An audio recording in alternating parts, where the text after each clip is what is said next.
This is what I use whenever I'm doing leadership coaching with different people on my team. Regardless of what business, obviously everyone in the Sub-2 community, our focus is around real estate and growing our real estate business. But if you own other businesses, or you've never managed people before, you're trying to find ways to be a better manager of people, you have to have systems around the way that you manage people. And so one of the things is, like, I have a system around how I stay organized, and I have a system around the way that I'll manage people on my team. So outside of the calls that are going to be happening on a daily, weekly basis of, team members having a question, hey, should I lock this deal up? Or, hey, can we go up to this number? And, those types of conversations. I do a leadership coaching every week with the main department heads.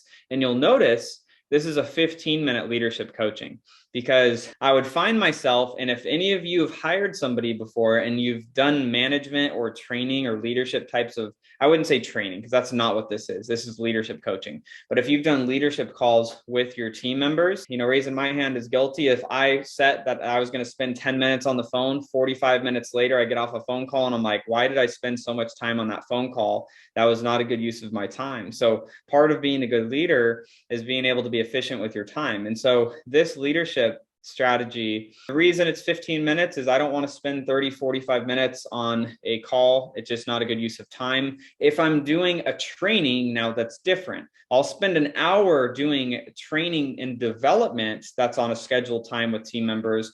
But on a leadership, this is just my check-in. And the reason that you do this is so that you're able to have, a little bit focused time with them and be able to understand where they're at. So I'm going to run through this. At the beginning of the call, I always like to start with victories. So what that's going to look like is, hey, Tyler, hey, Ashley, hey, whoever that I'm having the call with, what are your personal and professional wins? Because I do this on a weekly basis. So, hey, over this last week, what were your personal and professional wins?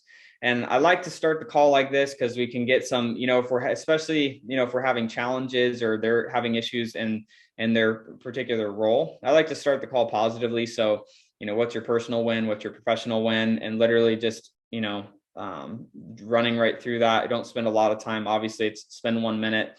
Hey, what are you excited about from last week? Business, professional. Perfect.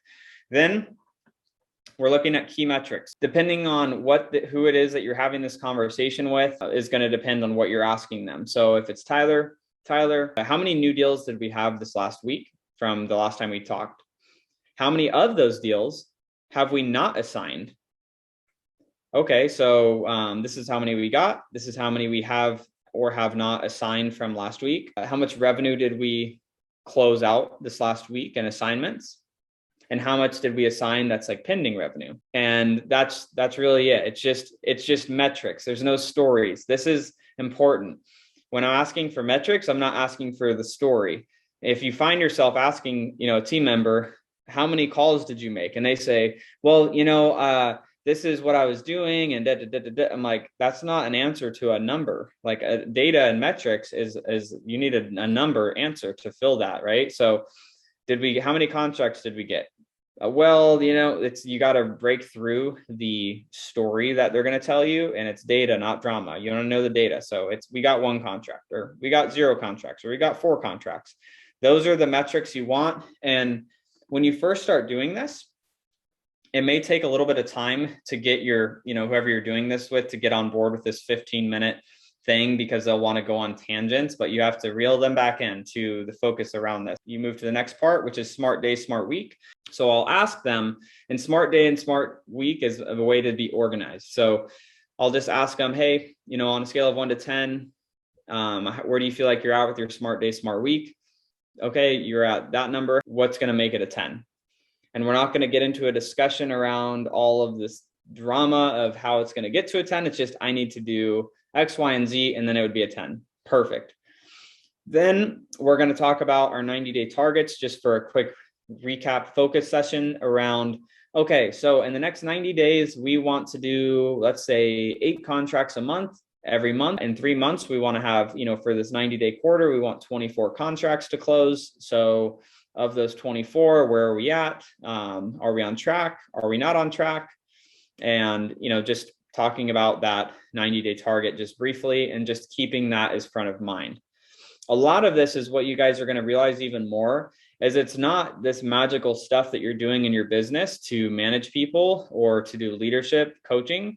A lot of what you're doing is reminding people of what they already know and just putting front of mind of what's important. And that's how you'll notice this is put together, is the things that are important are metrics, because the metrics are what are going to drive the revenue. And then the targets are what's going to drive you towards your goals. At the end of each call, you're going to have action items. So then you review them from last week. So your action items could be, you're going to go implement this new system, or you're going to reach out to this person, or you're going to do additional training on this particular topic. That's what your massive action item is. And it's just, hey, did you do that this last week or did you not? And again, it's do not discuss about why did they not get it done. It's about, did they do it or did they not? It's very quick through these first little sections here.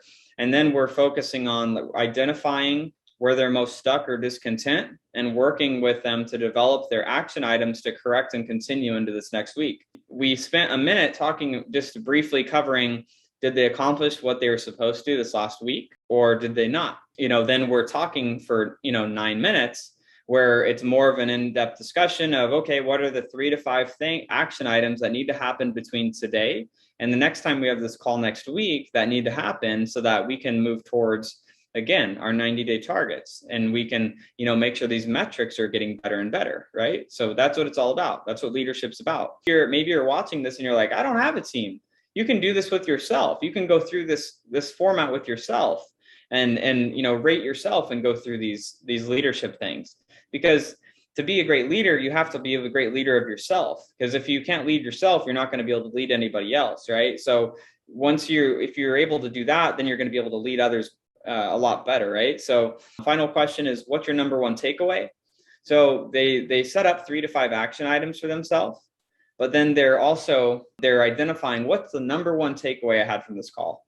Maybe it's, I need to stop being lazy and get this one action item that keeps rolling over to my action item list done, or whatever that might be. Important notes, don't spend more than 15 minutes on the calls. Time runs out, ask final question, end the call. And then, you can, I have them just schedule with me on my calendar for this every week. But the reason that we do that, again, is we only have a limited amount of time in our day. And especially, as your business starts to grow, your team can take more and more of your time. I try to limit my time to just being things that are the most important things, so I don't waste my time, because it's important. Like, we only have a limited amount of time, so it's like we got to be as efficient as possible. We have team get-togethers where we're going to hang out and we could talk, but this 15 minutes is to talk about what happened last week, where are we at today, where are we going this next week, and what do you need to do to get there, and then give them the guidance that they need, and then you let them go. And you could do what I like to do with this is I'll just do these back to back to back, and I'll knock out 4 of these in an hour and just cruise through these. And then you're being efficient with your time, and you're not, spreading out, having all these freaking hour-long pointless meetings throughout your week. Like, you gotta spend the time doing things that are going to drive the bottom line in revenues.